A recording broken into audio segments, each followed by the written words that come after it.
estado general, eso no sucede en más de un tercio. Y aquí lo más trascendente es que nadie lo pregunta, poca gente pregunta si ha tenido escalofríos, y ese es el dato patognomónico. Está la serie nuestra donde el 20% no tenían fiebre.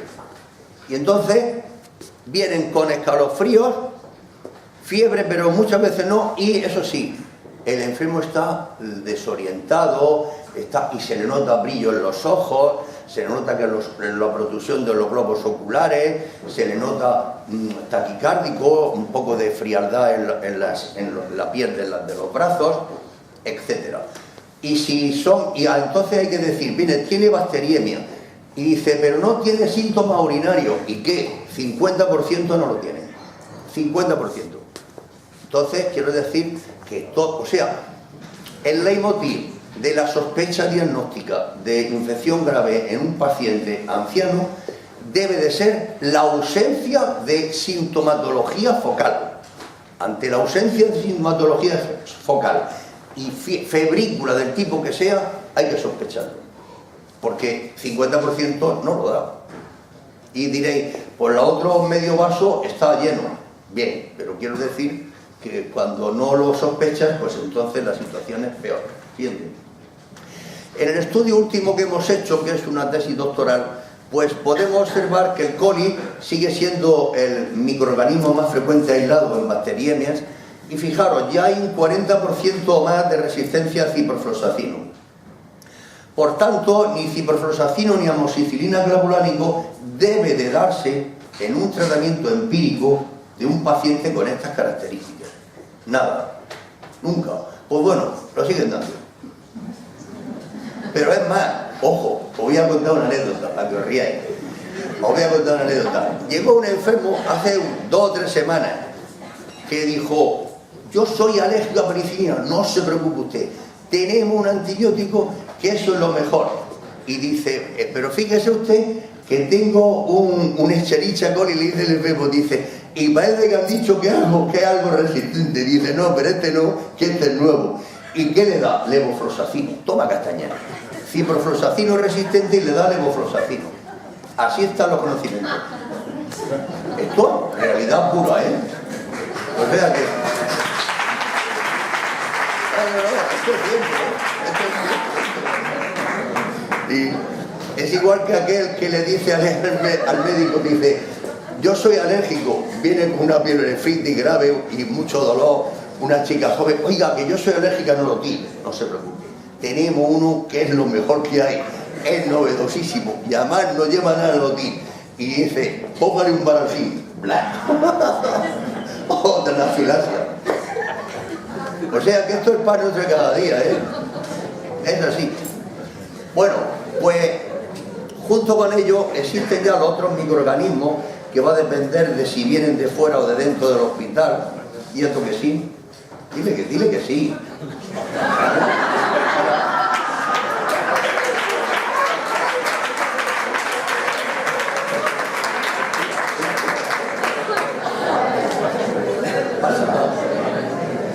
Pero fijaros, hay una cosa que es muy interesante, y es que dice, hay mucha gente que dice, hombre, es que yo no tengo las posibilidades de adquirir metodología microbiológica para que me lo digan los cultivos tal y cual. Momento.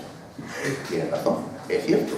Pero esto lo que hay que hacer es hacerlo cada año, y tener una idea conceptual de la epidemiología. La epidemiología, la gente oye hablar del neumococo y del coli, pero tú ya no digas mucho más de esto y del otro, que no hay más. Y entonces lo que sí hemos visto en esta tesis es que desde el punto de vista estadístico, los enfermos médicos, ancianos médicos, y que venían fuera del hospital, la mayoría tenían bacilo gram negativo entéricos. O sea, nada raro, lo más normal. Pero cuando eran personas más jóvenes y venían de sitios dispares, aunque no tenía significación estadística, aparecieron muchos estreptococos. ¿Y de dónde venían los estreptococos? Esto no va en el anciano, pero vale la pena que lo sepáis para que veáis lo importante que es, digamos, el aspecto epidemiológico. Preguntar, oiga, ¿usted de dónde viene? nadie lo pregunta. Vienen muchos inmigrantes que están aquí, están muy bien y demás, pero quiero decir que traen colonizaciones de sus países que aquí emergen con una facilidad tremenda. Y el estreptococo es el que más ha emergido. Y además, personas que cuidan a determinados enfermos o no enfermos, pues transmiten ese estreptococo. Hace poco vimos una sepsis estreptocócica con una obstrucción laríngea impresionante, una epiglotitis por estreptococo, no es paciente sano, bueno, fumador, pero en fin, sano y, bueno, gordico, también es verdad. Y entonces, si le preguntas, pues yo no voy a decir lo que dijo, pero quiero decir que había una cierta connotación en ese medio. Por tanto, el preguntar todo esto, pues vale la pena, porque muchas veces, y es más, la tercera pregunta hipocrática, los chicos jóvenes no saben ni que existe. ¿Por qué? Porque no le preguntan al enfermo como a nosotros nos enseñaban. Oiga, querido amigo, ¿y a usted qué cree que le pasa? ¿Por qué le pasa? Y entonces muchas veces los enfermos te lo dicen. Yo recuerdo, os voy a contar esto para que os riáis. Un enfermo precioso, además es un caso publicable, lo hemos escrito en el libro que vamos a presentar la semana que viene, muy bonito, que llega el tío y viene con un síndrome vertiginoso, con fiebre y demás, y va a un hospital, va a otro, y en uno le toman cultivos de sangre y dicen, nada, tome algo tal y cual. Y llega un momento que ya no sabe lo que... y viene. Entonces, nuestro hospital recoge por lo que va por todos los sitios nuestros, pues en fin, va para allá. Y neurológicamente. Y lo manda a neurocirugía. Neurocirugía lo ve que tiene una afectación cerebelosa importante y dice, pues que lo vean los de infección, a ver si se le ocurre algo.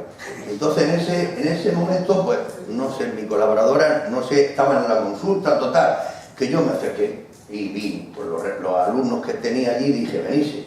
Y le pregunto al chico, oye nene, ¿desde cuándo te pasa esto?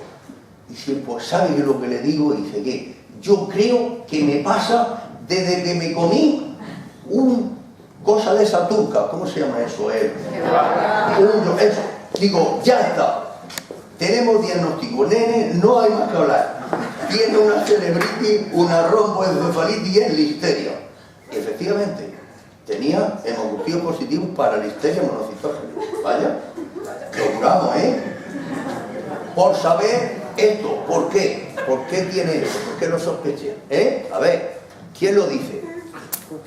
Esto no es ningún... Estamos aquí entre amigos, no pasa nada. Esto no es ningún examen.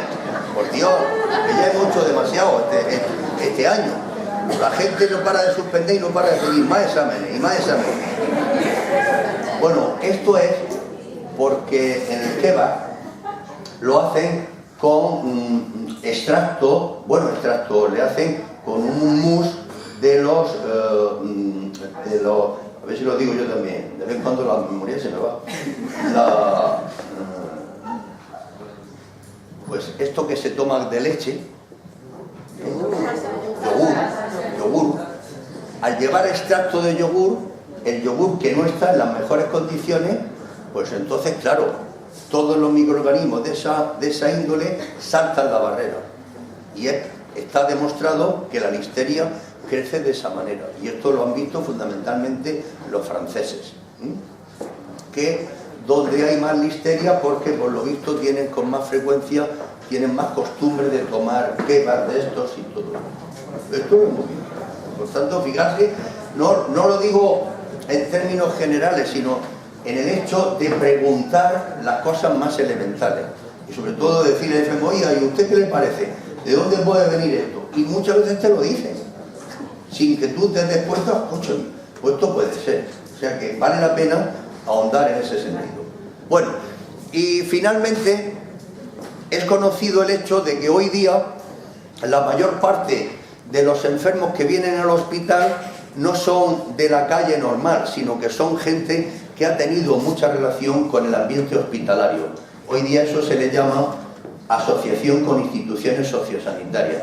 El enfermo que va a diálisis, el enfermo que va al hospital de día a ponerse quimioterapia, el enfermo que va a las curas de quemados, o que va a la cirugía del tipo que sea a hacerse curas, todo el que tiene esa relación, los que vienen de residencia de la tercera edad, los que vienen de instituciones de segundo orden, de hospitales, todo eso es. Y entonces fijaros, en esos enfermos, que hay que saber de dónde vienen, pues los microorganismos que más se observan son los microorganismos resistentes, porque han tenido ya relación con los hospitales, le han dado tratamiento antibiótico y aumenta. Y claro, el principal factor de riesgo no es que sean blancos, negros, estén bien nutridos, mal nutridos, tengan diabetes, no. El principal factor de riesgo es el conocimiento del uso previo de antibióticos.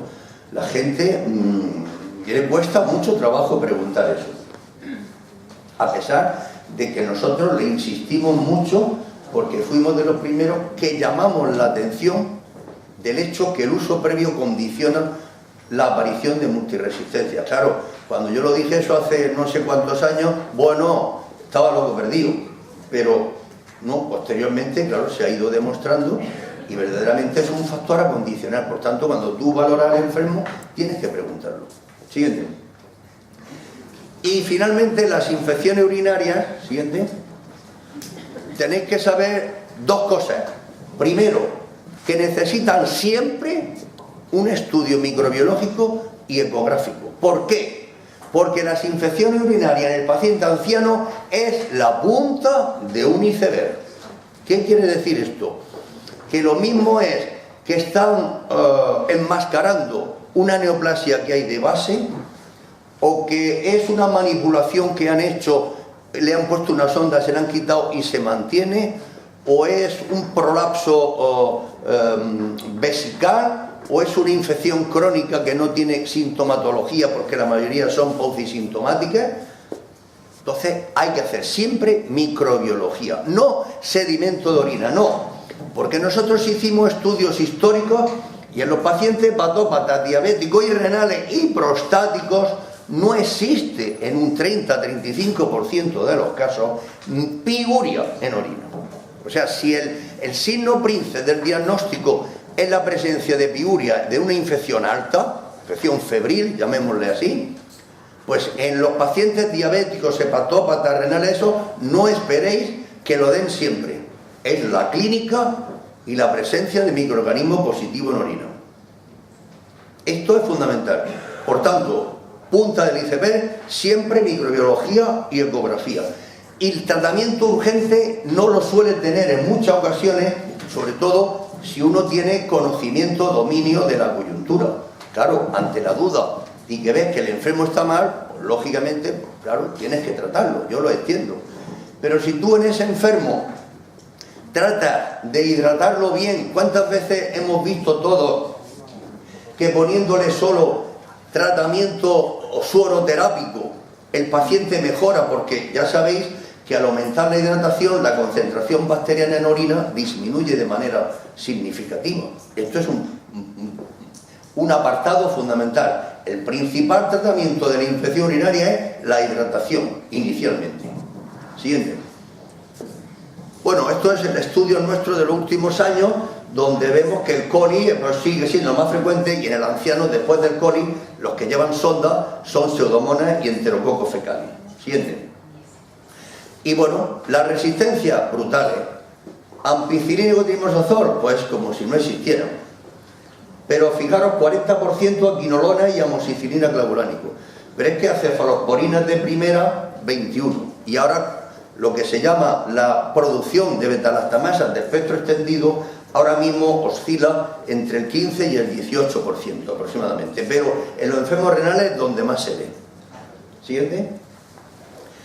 Bueno, pues en lo que tiene resistencia, dice, ¿cuándo no voy a poder utilizar quinolonas de entrada? Yo creo que en un cuadro grave, nunca. Empíricamente, en ningún momento. Solo si tiene el cultivo positivo. Pero ¿cuáles son los factores clínicos que nos van a hacer sospechar que hay resistencia a quinolona? Pues el más importante es el uso previo de quinolona. Y quinolona es del ácido bipemídico, ácido nalidísico, norfloxacino, ciprofloxacino, levofloxacino, moxifloxacino. todas tienen resistencia cruzada. Lo digo porque ese que le dio, tengo este nuevo, levofloxacino, y era igual de resistente. Lo digo como conocimiento genérico. No dudo que los conocéis, lo sabéis, pero no obstante me permito el recordarlo. Y finalmente, ¿cómo tratamos al anciano? Esto es un parque pictórico de nuestro querido pueblo, es lo máximo, es donde íbamos de crío a bañarnos, es el famoso Jarrás, que se llama Jarrás porque procede de Jordania, que es donde estaba el Jordán. Siguiente. Bueno, y aquí están los santos médicos, base del uso de antibióticos. Claro, los santos médicos. Siguiente.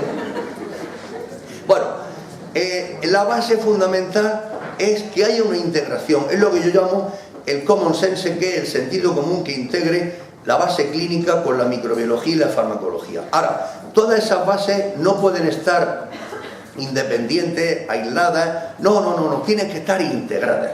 ¿Y cómo la vamos a integrar bien, que sea fácil para todos? Mediante lo que yo denomino protocolización consensuada. Siguiente. Entonces, las bases clínicas son las únicas que son mandatorias.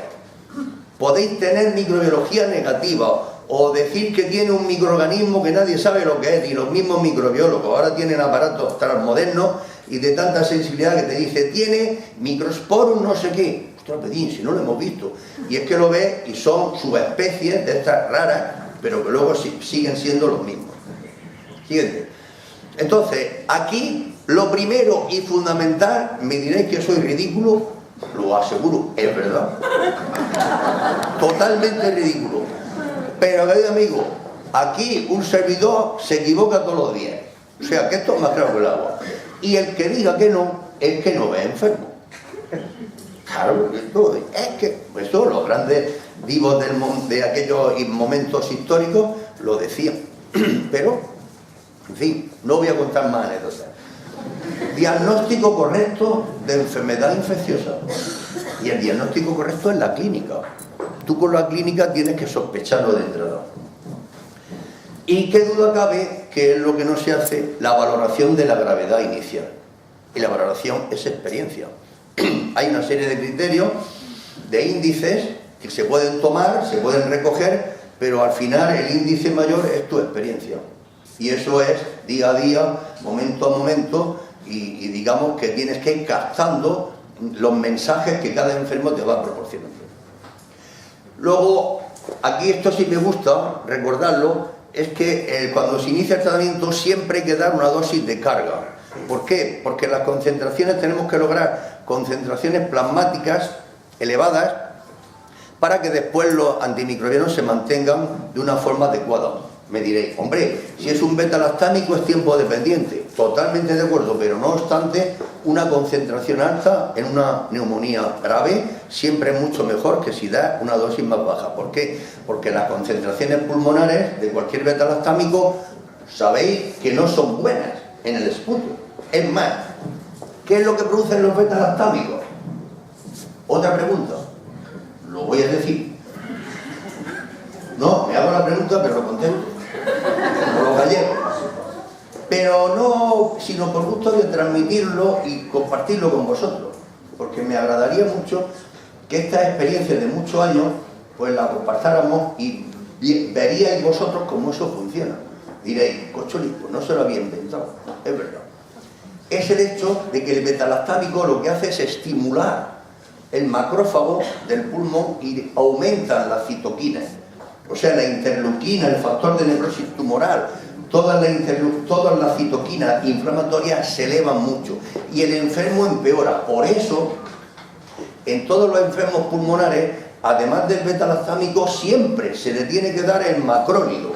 ¿Por qué? ¿Es que el macrónido tiene actividad antibacteriana? No, no mucha, pero es porque tiene una gran actividad antiinflamatoria. Hombre, pero tiene usted las quinolonas que tienen mejor espectro, tienen más actividad, sí, pero las quinolonas intravenosas, levofloxacino, no tiene actividad antiinflamatoria. Ah, no lo sabía. Bueno, o sea, esto es el pan nuestro en los hospitales, porque le dan a todos un betalactámico y levofloxacino, pero que si eso no es válido, el enfermo se pone peor, porque hay más inflamación. Y entonces en esos casos yo recomiendo el uso moderado, cauteloso, pero sí con decisión plena de corticoides. O sea, antibióticos, corticoides y macrónidos en el pulmón es un trípode que os lleva al éxito. Y en cuanto a los focos y demás, fijaros que una parte importante es el conocimiento del uso previo de antibióticos. Las dosis hay que ajustarlas, como todos sabéis, a la edad y a la función renal, pero yo os invito a sopesar que muchas veces la creatinina está normal, como nos ha pasado muchas veces, y claro, no nos hemos preparado, que en el sentido de que con 85-86 años, aunque tenga una creatinina de 1,1, pero la función glomerular está más deteriorada. Entonces eso hay que tenerlo en cuenta. Y por ejemplo, fluoroquinolona, en mi opinión personal, creo que en un paciente de más de 75 años no deberíamos de utilizarla. Hombre, ¿y si tiene una neumonía por legionela? Pues tiene acitromicina, que hemos visto, hemos demostrado que es igual. Antes no lo sabíamos, pero ahora sí. El Cetrin, el cotrimosazol o teriprima solo, que la utilizábamos nosotros bastante en infecciones osteoarticulares, como sabe Juan Dionisio, pues nos empezamos a ver un éxito que no lo sabíamos, que era la hipercaliemia. Pues el Cetrin produce aumentos del potasio. Esto hay que saberlo. ¿Por qué? ¿Pero por qué lo produce? ¿Por el Cetrin? Bien, facilita. Pero es porque todos los enfermos llevan fármacos antihipertensivos, de esos inhibidores del ARA, el otro, y que todos retienen potasio. Entonces todo eso pues hay que condicionarlo y revisar el tratamiento de todos los enfermos. Últimamente, en los 2 últimos años, hemos visto convulsiones en pacientes diabéticos y con leve insuficiencia renal con cefepima y imipenem. Tanto es así que está ya proscrito en todos esos enfermos en nuestro hospital.